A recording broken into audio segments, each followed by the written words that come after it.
नमस्कार, जय हिंद साथियों। आप सभी का स्वागत है बाबा हिस्ट्री वाले के यूट्यूब प्लेटफॉर्म पर। साथियों, आज की जो हमारी क्लास है, क्लास नंबर 10, जो कि हम वैदिक काल पढ़ रहे हैं और वैदिक काल के कुछ महत्वपूर्ण एमसीक्यू पर प्रैक्टिस कर रहे हैं। तो कल जहां से हमारी क्लास छूटी, आज हम वहीं से अपनी क्लास को कंटिन्यू करते हैं और वैदिक काल से जितने भी इम्पोर्टेंट क्वेश्चन है, बेसिक टू एडवांस, हम सभी क्वेश्चनों को एक साथ कवर करते हुए जा रहे हैं। तो अब बात रही क्लास की, तो क्लास की हर बार मैं जानकारी देता हूं कि ये क्लास हर उस एग्जाम के लिए महत्वपूर्ण है जहां जिस एग्जाम के सिलेबस में हिस्ट्री नाम का टॉपिक ऐड है, या हिस्ट्री से संबंधित है, या प्राचीन मध्य आधुनिक किसी भी सेक्शन का कोई टॉपिक ऐड है, तो ये क्लास है हमारी उन सभी परीक्षाओं के लिए महत्वपूर्ण रहेगी। ठीक है, तो कल जहां से हमारी क्लास छुट्टी थी, आज उसी प्रश्न से हम ये क्लास को आगे बढ़ाते हैं, शुरू करते हैं। देखो, आज का प्रश्न क्या है? उपनिषदों को क्या कहा जाता है? क्या कहा जाता है? उपनिषदों को क्या कहा जाता है? अगर किसी दोस्त ने क्लास को लाइक नहीं किया तो आप लाइक करो और अपने मित्रों के साथ इस क्लास को साझा कर सकते हो। ठीक है, तो प्रश्न क्या बोल रहा है हमारा? उपनिषदों को क्या कहा जाता है? तो उपनिषदों को अब ऑप्शन बताता हूँ। वेदांत कहा जाता है क्या? धर्म शास्त्र कहा जाता है क्या? पुराण कहा जाता है क्या? या ब्राह्मण ग्रंथ कहा जाता है? क्या कहा जाता है उपनिषदों को? इसका आंसर बताइए। आपके पास है 10 सेकंड। 1, 2, 3, 4, 5, 6, 7, 8, 9, 10। मतलब कि 3 बार हम सांस ले सकते हैं 10 सेकंड में। तो बताइए। तो इसका आंसर होगा वेदांत। उपनिषदों को क्या कहा जाता है? वेदांत कहा जाता है। उपनिषदों को वेदांत कहा जाता है क्योंकि जो उपनिषदों की रचना हुई है, जो वेदों के कुछ छोटे छोटे भागों में उनको तोड़ा गया है, मतलब उनसे कुछ छोटे छोटे, जैसे कि एक तरीके से टीका लिखी जाती है, इसी प्रकार वेदांत लिखे गए हैं वेदों से। ठीक है, अब अगला क्वेश्चन है। अगला क्वेश्चन क्या बोलता है? किस उपनिषद में मृत्यु से संबंधित चर्चा की गई? बताइए, ऐसा कौन सा उपनिषद है जिसमें मृत्यु से संबंधित चर्चा की गई? तो केन उपनिषद है क्या? कठोपनिषद है क्या? श्वेताश्वर उपनिषद है क्या? मुंडक उपनिषद है? कौन सा उपनिषद है जिसमें मृत्यु से संबंधित चर्चा की गई? मृत्यु मतलब आत्मा से संबंधित चर्चा की गई। बताइए कौन सा उपनिषद है?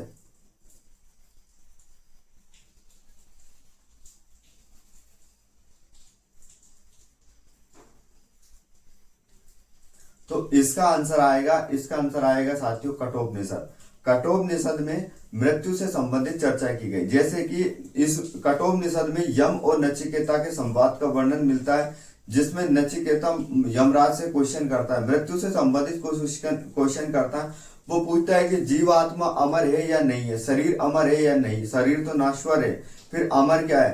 तो और फिर इसी जो जन्म मरण की बातें होती, इनसे संबंधित दोनों में संवाद चलता है। बहुत अच्छे नचिकेता संवाद करता है यमराज से, और यमराज भी उन्हें बहुत अच्छे से उत्तर देते हैं, और नचिकेता उन उत्तरों से संतुष्ट होकर वापस वो क्या आ जाता, धरती लोक पर आ जाता। तो ये यम और नचिकेता का संवाद की भी अगर बात करेंगे तो ये भी कठोपनिषद में आएगा। और जो मृत्यु वाली बात है ना, ये यम नचिकेता को ही रिलेट कर रही है। आगे बात समझ में। नेक्स्ट क्वेश्चन देखो। अब अगला क्वेश्चन क्या है? जनक और याज्ञवल्क्य कथानक कहाँ मिलता है? जनक और याज्ञवल्क्य कथानक कहाँ मिलता है? राजा जनक थे, उनके दरबार में एक याज्ञवल्क्य नाम के एक विद्वान क्या थे, एक विद्वान ब्राह्मण थे। तो अब उनके बीच में एक कथानक यानी संवाद होता है। उन संवाद की चर्चा कहाँ मिलती है? शतपथ ब्राह्मण में मिलती है क्या? ऐत्रेय ब्राह्मण में मिलती है क्या? बृहदारण्यक उपनिषद में मिलती है क्या? या कठोपनिषद में मिलती है? कहाँ पर मिलती है? बताइए इसका उत्तर। एक बार और रिपीट करता हूँ। शतपथ ब्राह्मण में मिलती है क्या? ऐत्रेय ब्राह्मण में मिलती है क्या? बृहदारण्यक उपनिषद में मिलती है? कठोपनिषद में मिलती है? कहाँ पर मिलती है कथानक? याज्ञवल्क्य कथानक हमें कहाँ से मिलता है? तो याज्ञवल्क्य कथानक हमें मिलता है बृहदारण्यक उपनिषद, यानी ऑप्शन नंबर सी से ये मिलता है। जिसमें क्या होता है, आपने गार्गी का नाम सुना है? एक विदुषी महिला गार्गी और याज्ञवल्क्य, इनके बीच में संवाद होता है। तो कहीं ना कहीं उसकी चर्चा यहाँ पर देखती है। हमें कहाँ पर देखती है? बृहदारण्यक उपनिषद में।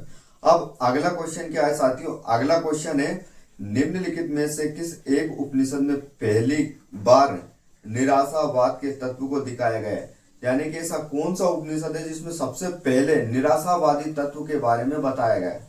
कि निराशा मतलब किसी प्रकार की किसी से कोई आशा न रखना। जैसे कोई व्यक्ति ऐसा हो जाता है कि उसका मन में निराशा छा जाती है, उसके जीवन में निराशा छा जाती है। वो उसको उसको सब लोग ऐसे लगते हैं कि यार कुछ भी नहीं है, अपना कोई भी नहीं है। तो वो निराशावादी तत्व के बारे में कहाँ पर बताया गया है?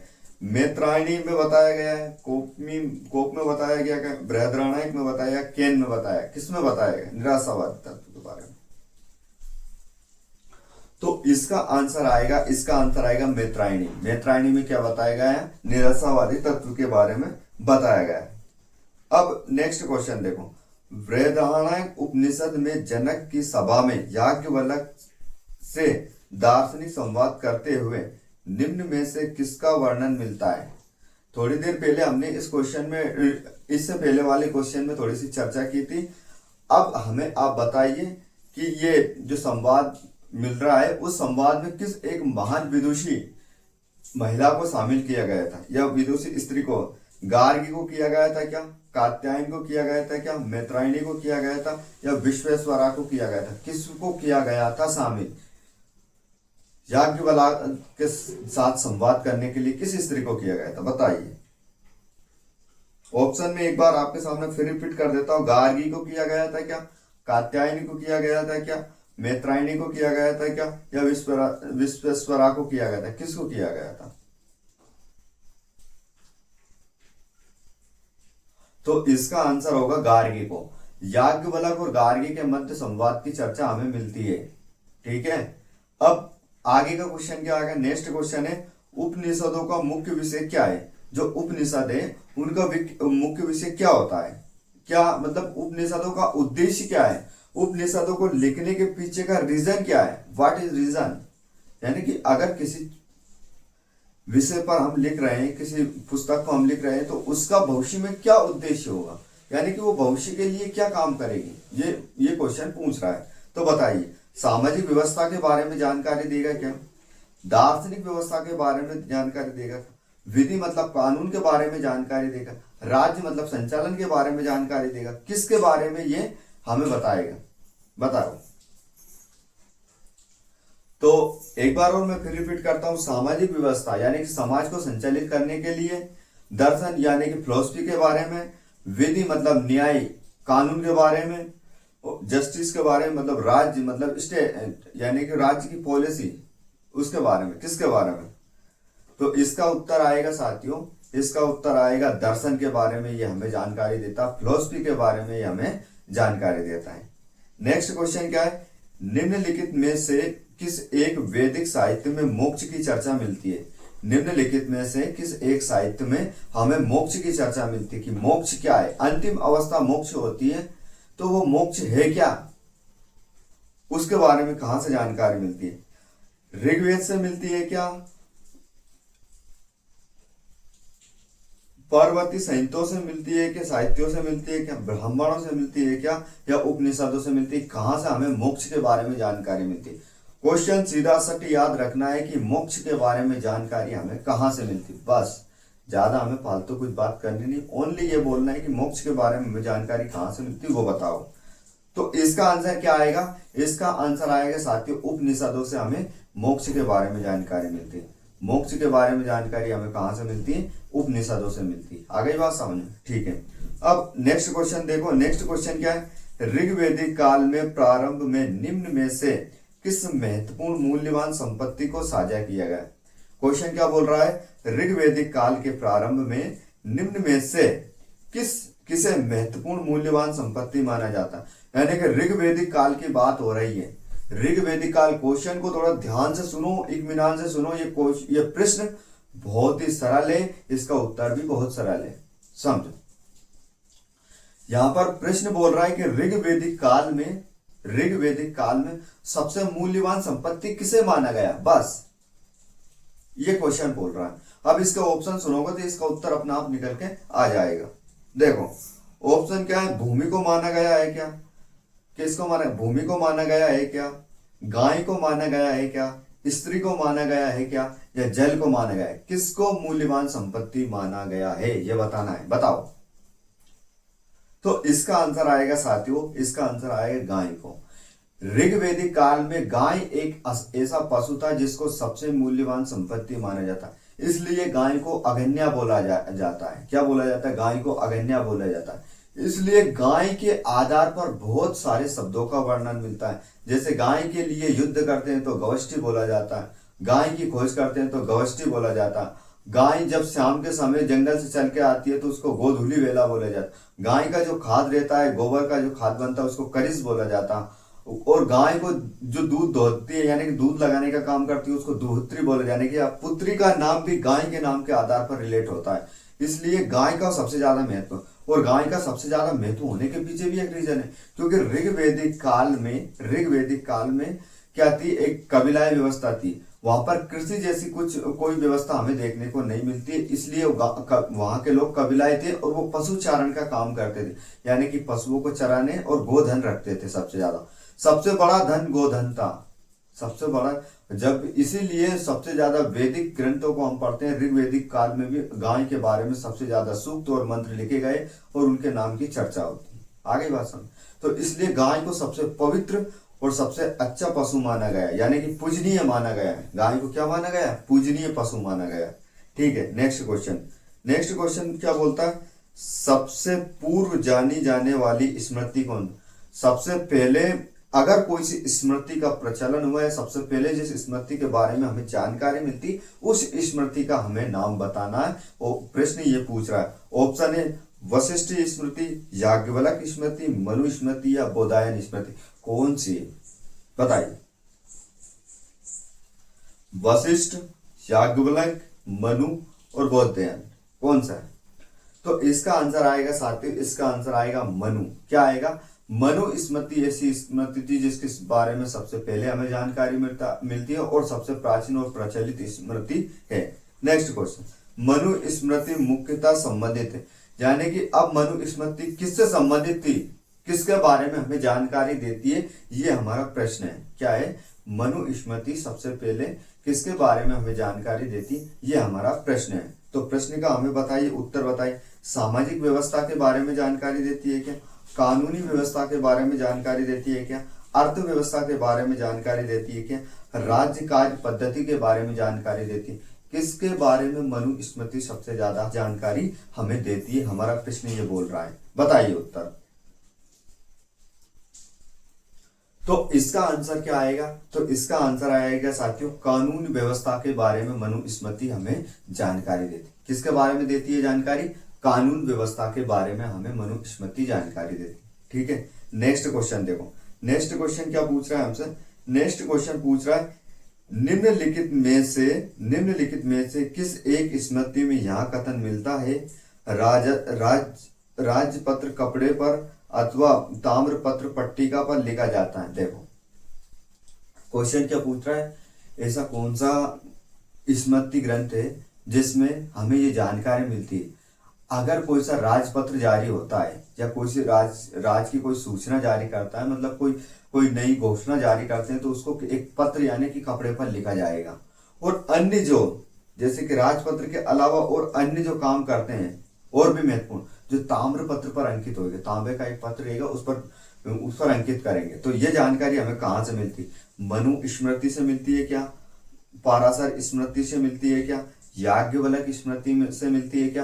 या संक स्मृति से मिलती है? कहां से ये जानकारी हमें मिलती है, बताइए। प्रश्न को आप बोलो तो मैं एक बार और रिपीट करता हूं, निम्नलिखित में से किस एक स्मृति में यह कथन मिलता है, राजपत्र कपड़ों पर अथवा ताम्रपत्र पर पट्टिका लिखा जाता था, ये बताइए। मनु स्मृति, पाराशर स्मृति, याज्ञवल्क्य स्मृति और एक संक स्मृति, कौन सी स्मृति थी, बताइए। तो ये स्मृति है, कौन सी स्मृति है? तो ये स्मृति है, कौन सी स्मृति है बताइए? मनु स्मृति। इसका उत्तर क्या आएगा? मनु स्मृति है। मनु स्मृति में जानकारी मिलती है। नेक्स्ट क्वेश्चन क्या है, निम्नलिखित में से किस वेद में प्राचीन वैदिक युग की सभ्यता के बारे में जानकारी मिलती है? निम्नलिखित में से कौन से वो वेद है जिसमें हमें प्राचीन स्मृति सभ्यता की जानकारी मिलती है? ऋग्वेद में मिलती है, यजुर्वेद में मिलती है, अथर्ववेद में मिलती है, सामवेद में मिलती है, किस वेद में मिलती है हमें, बताइए।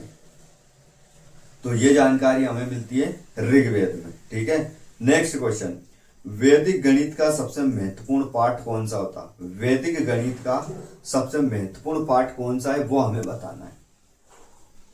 प्रश्न एक बार और सुनो, वैदिक गणित का सबसे इंपॉर्टेंट पाठ के बारे में हमें जानकारी देता है कोई, तो उस पाठ का नाम बताइए, कौन सा पाठ है?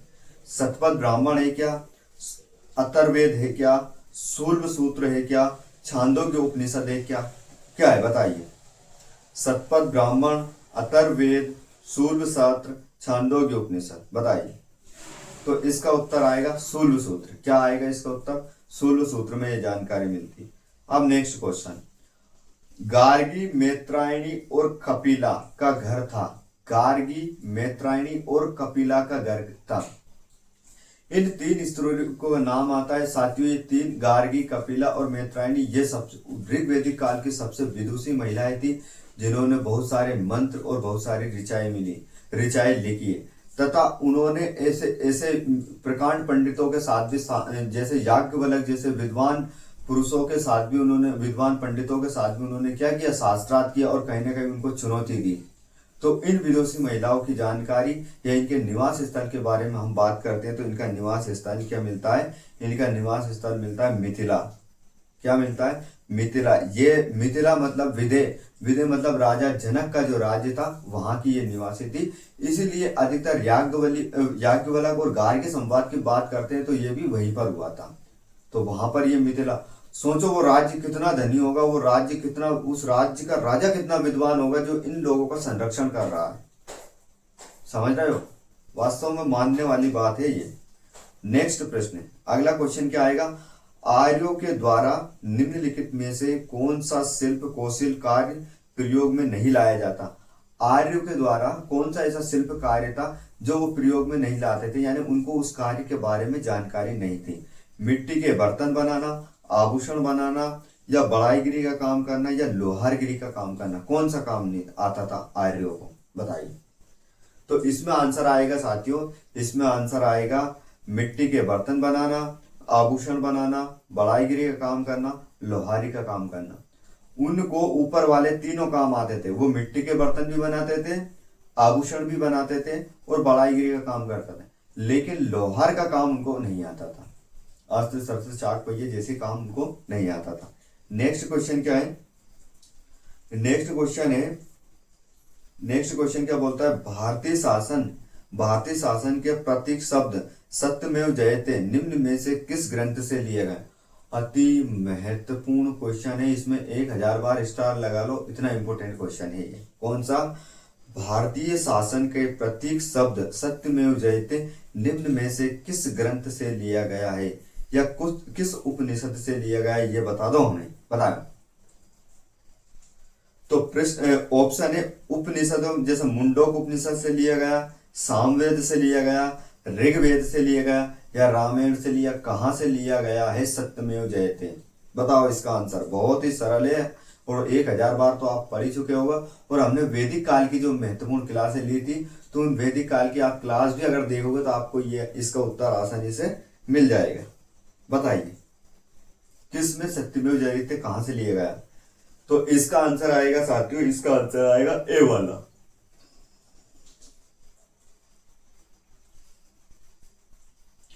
इसका आंसर क्या आएगा? इसका आंसर आएगा ए वाला, मुंडकोपनिषद से लिया गया है सत्यमेव जयते। कहां से लिया गया? मुंडकोपनिषद से लिया गया है सत्यमेव जयते। नेक्स्ट क्वेश्चन, अथर्ववेद के वेद चिकित्सा का भगवान किसे माना जाता है? एक बार और सुनो सही से। अथर्ववेद नहीं है, आयुर्वेद के, सॉरी, आयुर्वेद के वेद चिकित्सक भगवान किसे माना जाता है? यानी कि आयुर्वेद के वेद चिकित्सक भगवान किसे माना जाता है? सुश्रुत को माना जाता है क्या? चैवान को माना जाता है क्या? धन्वंतरी को माना जाता है क्या? चरक को माना जाता था?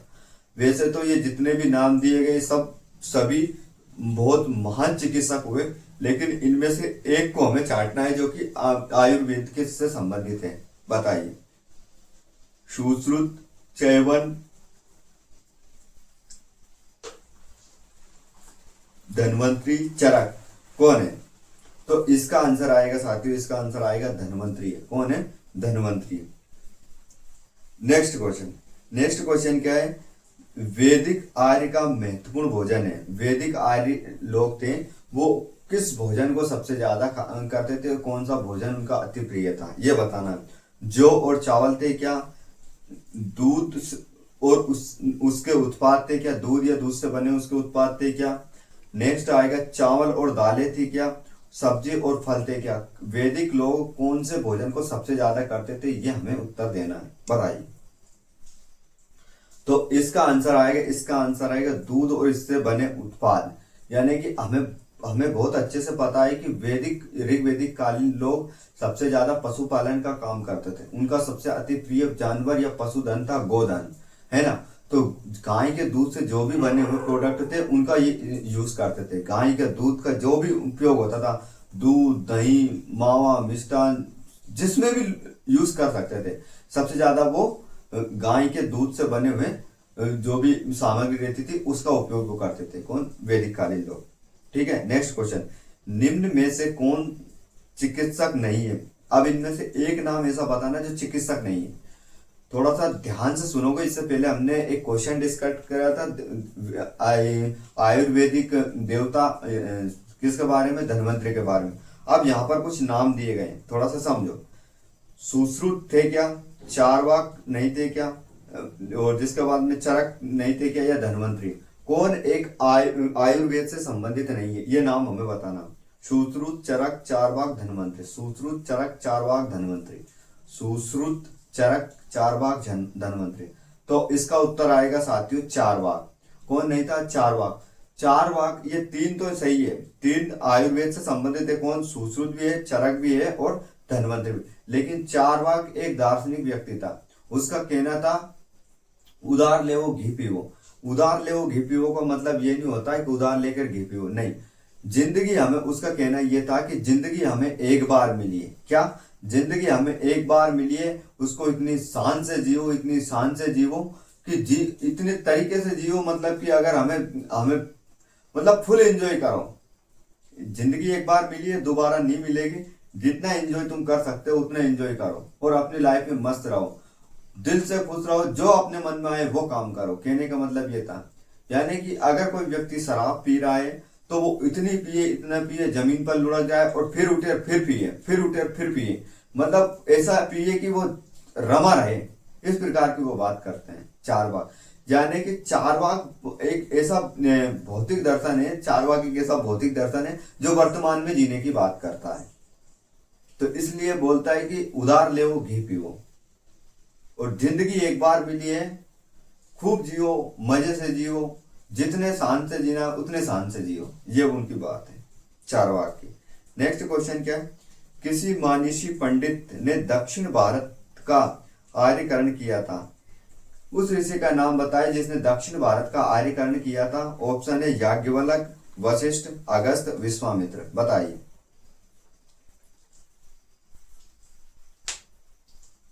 तो इसका आंसर आएगा अगस्त ऋषि। कौन थे? अगस्त ऋषि ने सबसे पहले क्या किया था? आर्यकरण किया था दक्षिण भारत का। नेक्स्ट क्वेश्चन क्या आएगा?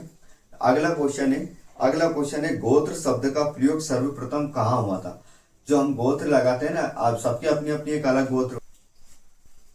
हमारा क्वेश्चन क्या पूछ रहा है? गोत्र शब्द का प्रयोग सर्वप्रथम कब किया गया था, कब हुआ था? तो बताइए। अथर्ववेद में हुआ था क्या? ऋग्वेद में हुआ था क्या? सामवेद में हुआ था क्या? और यजुर्वेद में हुआ था? कहां पर गोत्र शब्द का प्रयोग सबसे पहले हुआ था, ये हमें बताना है। बताइए। तो इसका आंसर आएगा ऋग्वेद में। ऋग्वेद ऐसा है जिसमें गोत्र शब्द का प्रयोग किया गया। और गोत्र को, जैसे कि पशुधन, जहां पर गायों को बांधा जाता था, जो बाड़ा रहता था ना, जहां पशु, जैसे गायों को एक जगह गूंद दिया है ना, तो उसके आधार पर गोत्र नाम आया। ये भी थोड़ा ध्यान में रख के चलना। नेक्स्ट क्वेश्चन क्या आएगा? निम्नलिखित चार वेदों में से किस एक को जादुई, माया और वशीकरण का वर्णन मिलता? देखो क्वेश्चन क्या पूछ रहा है? चार वेद है, उन वेद में उस वेद का नाम बताइए जिसमें जादुई, माया, तांत्रिज्म का वर्णन मिलता है। जादुई, माया, तंत्र शक्ति, इन चीजों की जानकारी हमें मिलती है। तो बताइए, ऋग्वेद में मिलता है क्या? यजुर्वेद में मिलता है क्या, अथर्ववेद में मिलता है क्या, या सामवेद में मिलता है, किस में मिलता है? तो इसका आंसर आएगा अथर्ववेद। अथर्ववेद एक ऐसा वेद है जिसमें जादू मंत्र और तंत्र विद्या के बारे में हमें जानकारी मिलती है। ठीक है, अथर्ववेद। अथर्ववेद ऐसा वेद है कि जिसमें तंत्र कूट कूट कर तंत्र भरा है, कूट कूट कर तांत्रिक मंत्र भरे हैं, इस प्रकार की जानकारी हमें मिलती है। नेक्स्ट क्वेश्चन क्या आएगा? ऋग्वेदिक जन सभा और जोनिक कार्यों से संबंधित है। अब थोड़ा सा समझो। ऋग्वेद जन सभा, ऋग्वेद की एक वो है जन सभा, जिसमें जन्य लोग जनताओं के काम होता है। तो उन कार्यों से संबंधित जानकारी कहाँ से मिलती है? सभा से मिलती है, समिति से मिलती है, या विधाता से मिलती है, या उपयुक्त सभी से मिलती है, किससे मिलती है? तो इसका आंसर क्या आएगा? इसका आंसर आएगा साथियों सभा से इसकी जानकारी मिलती है। सभा और समिति को प्रजापति की दो पुत्रियां कहा गया, ये याद रखना। और इस सभा और समिति के बारे में और थोड़ी सी चर्चा करेंगे, इसलिए यहाँ पर उस फैक्ट को नहीं बिगाड़ते हैं। नेक्स्ट क्वेश्चन क्या है? राजसूय से संबंधित अनुष्ठानों का वर्णन मिलता है। राजसूय एक यज्ञ होता है। क्या होता है?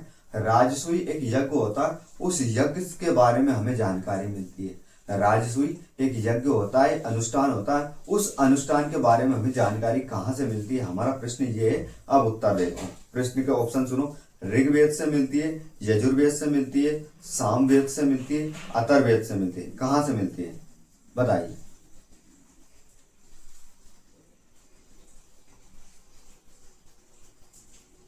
तो इसका आंसर आएगा यजुर्वेद। यजुर्वेद से यज्ञ अनुष्ठान के बारे में जानकारी मिलती है, और इसमें मिलती है हमें किससे? राजसूय यज्ञ के अनुष्ठान की जानकारी मिलती है। समझ गए? अगला क्वेश्चन क्या आएगा? अगला क्वेश्चन है विष्णु का प्राचीनतम उल्लेख कहाँ मिलता है? क्वेश्चन क्या पूछ रहा है? जैसे भगवान, पहले हमने भगवान शिव के बारे में थोड़ा सा देखा था। सबसे पहले भगवान शिव का वर्णन कहाँ से मिलता है? तो हमें सबसे पहले भगवान शिव का वर्णन मिलता है हड़प्पा सभ्यता से, जहाँ पशुपति नाम से इनकी जानकारी मिलती है। और फिर वैदिक काल में हम देखते हैं तो उनका नाम रुद्र मिलता है। इसी प्रकार सबसे पहले अगर भगवान विष्णु के नाम की चर्चा की, भगवान विष्णु की जानकारी मिलती है, तो कहाँ से मिलती? ऋग्वेद, यजुर्वेद, सामवेद, गोपद ब्राह्मण, कहाँ से मिलती बताइए? तो इसका उत्तर आएगा ऋग्वेद। ऋग्वेद में सबसे पहले भगवान विष्णु के बारे में हमें जानकारी मिलती है। आगे बात समझो। नेक्स्ट क्वेश्चन सुनो। नेक्स्ट क्वेश्चन क्या है? जंगल की देवी आरण्यनी का सर्वप्रथम उल्लेख मिलता है। प्रथम उल्लेख मिलता है, ये मान लो। जो जंगल की देवी है, यानी कि जंगल की देवी को वन देवी बोल सकते हैं एक प्रकार से। तो जो वन की देवी है उसके बारे में जानकारी हमें कहाँ से मिलता है? और उसका नाम भी बताया गया बाकायदा, अरायणी। आरण्य मतलब होता है जंगल, और आरण्य मतलब जंगल में निवास करने वाली एक देवी। तो ऋत संहिता से मिलती है, ऋक संहिता से मिलती है, अथर्ववेद में मिलती है, आरण्य ग्रंथों में मिलती है, उपनिषदों में मिलती है। कहाँ से मिलती है? तो इसका आंसर आएगा साथियों, इसका आंसर आएगा ऋक संहिता से इसकी जानकारी मिलती है। नेक्स्ट क्वेश्चन क्या है? नेक्स्ट क्वेश्चन है वैदिक साहित्य में सभा और समिति को किस देवता की दो पुत्रियां कहा गया है? इससे पहले हमने कहीं ना कहीं इस क्वेश्चन का आंसर दिया है, लगाओ आप।